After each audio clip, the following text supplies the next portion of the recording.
Mr. Rowland, during my time on the bench, I have presided over many murder trials, and they typically involve shootings. And with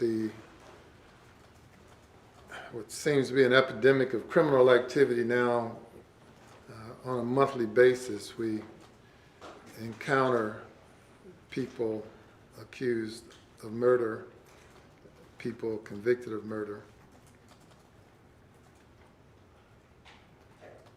This is the first time, however, that I've presided over a case where a victim was stabbed 120 times.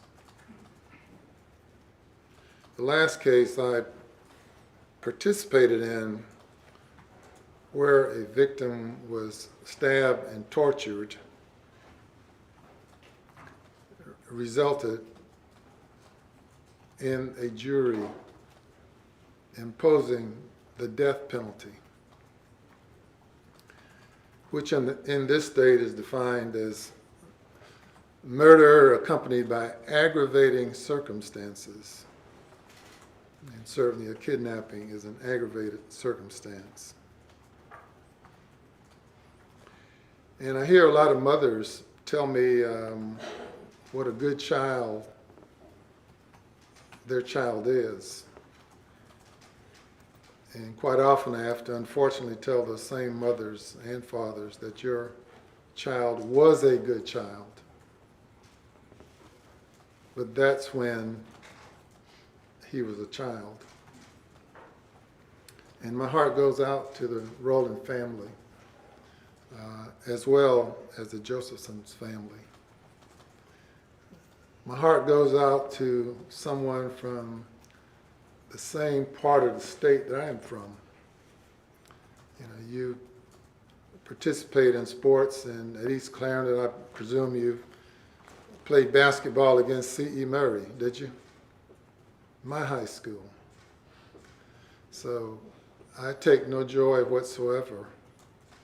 When I looked at the map that was shown to the jury, the telephone towers, when the officer or witness testified that there's another tower over here, the map showed that that tower is in King Street, where my chambers are.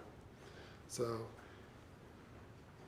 this is painful, but not nearly as painful as the suffering by the Josephson family. Is there anything you would like to say?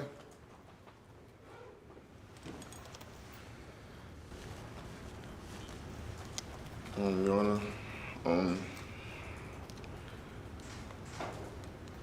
I know I'm innocent. But I guess what I know and what I think really doesn't matter.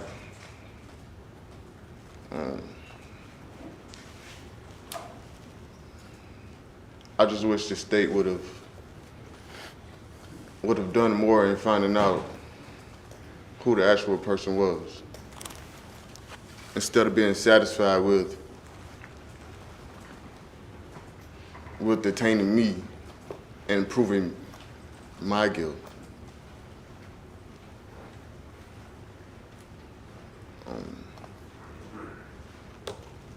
I feel like if they would have done further research in certain areas,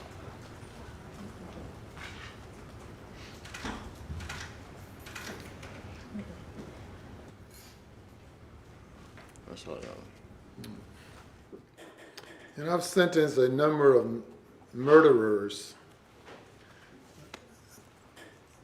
many of whom have confessed, and I asked them, tell me about the murder. Tell me about the time you pulled the trigger. And I have yet to have one who could go back there. Everyone, each of them, have blotted the whole thing out of their mind as if it never occurred. And they can't take their mind back there sufficient to tell me. And I imagine they live in torment the rest of their days because they can't. the evidence in this case was, I chose the word an avalanche of evidence, and now I've seen it repeated a few times. I've heard it repeated. But the evidence in this case was so overwhelming. The law enforcement in this case did the best job of investigating a case that I have seen over the past 30 or 40 years. Every law enforcement officer that was available participated apparently in working in this case. And if there were 1,000 roads, each road led to you. There's 1,000 trails, each trail led to you. All of the evidence, every speck of the evidence, not simply beyond a reasonable doubt, but as high a standard as the law requires, all points to your guilt. And I am absolutely satisfied. I can certainly understand the family being in total disbelief that the child that they raised could do such a heinous thing, could commit such a murder. And I have dealt with the heartless, and you fall into that category. A person without any remorse whatsoever. A person who is totally emotionless. And in the law we call it a depraved heart. And it would be absolutely astonishing, amazing to me for the truth to be that you have engaged in this activity all of a sudden. That there are not signs that your family can point to, that your friends can point to, where if some intervention had taken place, this young lady would have been protected. I don't know that. But as much as your mom feels in the bottom of her soul or pit of her stomach about you, I feel that same thing based on my experience and based on my observing you and witnessing the evidence in this case. So I want to thank the jury for your focus on this case. I noticed that you all were totally engaged and tuned. Thank you very much on behalf of the citizens of Richland County and the citizens of the state of South Carolina. And South Carolina is a wonderful state, a lovely place, and people from all over the country, particularly the Northeast, choose South Carolina because of its beauty and charm and people, and Columbia for all of the same reasons, because we live in such a wonderful state, such a diverse state, where there are opportunities for everyone, and certainly opportunities for you. And for you to have attended South Carolina State University, if your parents have given you as much as they gave you, and for you then, your life story to end right here at this point in time. Of course, your life story doesn't end, but this is certainly a stop along the way. It is a tragedy. And whatever tragedy that causes these demons to reside within your soul and spirit, I don't know. Maybe at one point in time, since this is not a death penalty case, they can be exorcised out of you.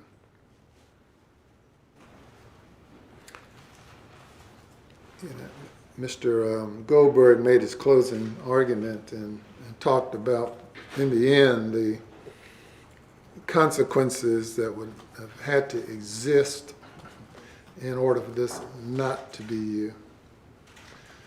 That someone would have had to steal your car,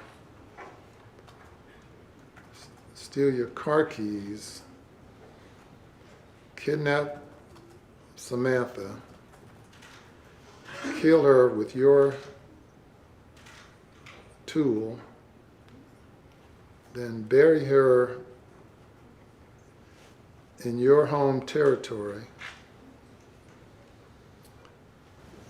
then miraculously get the car back to you in time for you to go to the ATM in Sumter and here in Columbia,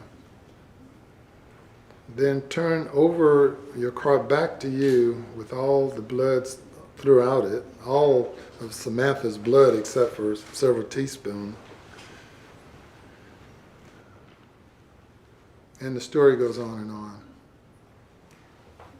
The evidence is so substantial in this case, pointing to your guilt.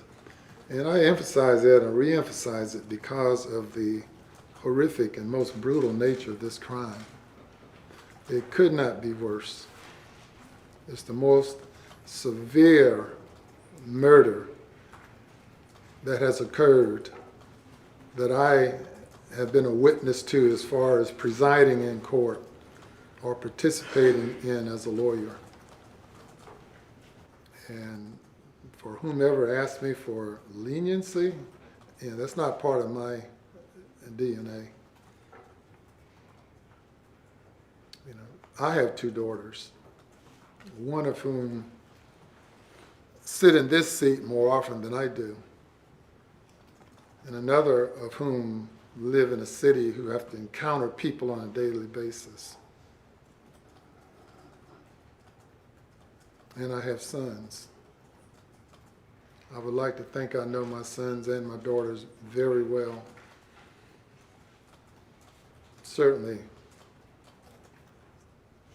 I would be in disbelief if any of them were to find themselves standing in a spot like you.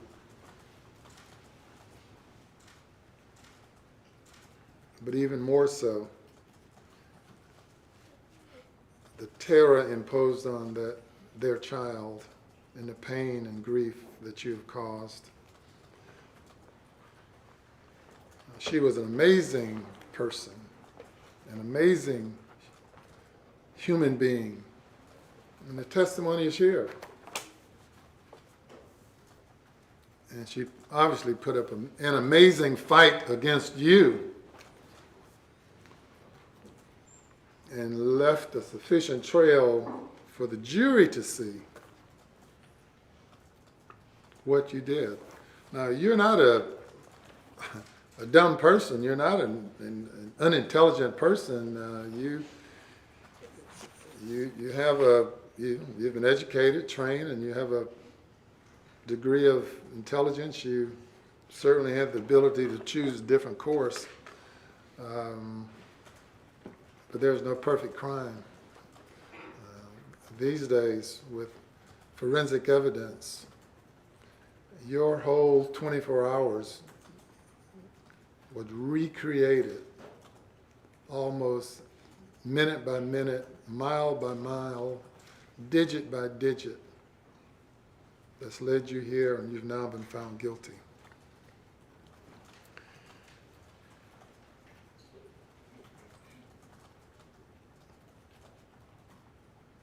And sentencing in this case is not difficult. The sentence in this case is easy, though painful it may be. The sentence of the court for murder is that you be committed to the State Department of Corrections for life. Any other sentence that can be imposed will be concurrent with life. Since you only have one life, that sentence must be served for the remaining days of your natural life. That's the sentence of the court. If you remove Mr. from the courtroom, Mr. Rowland.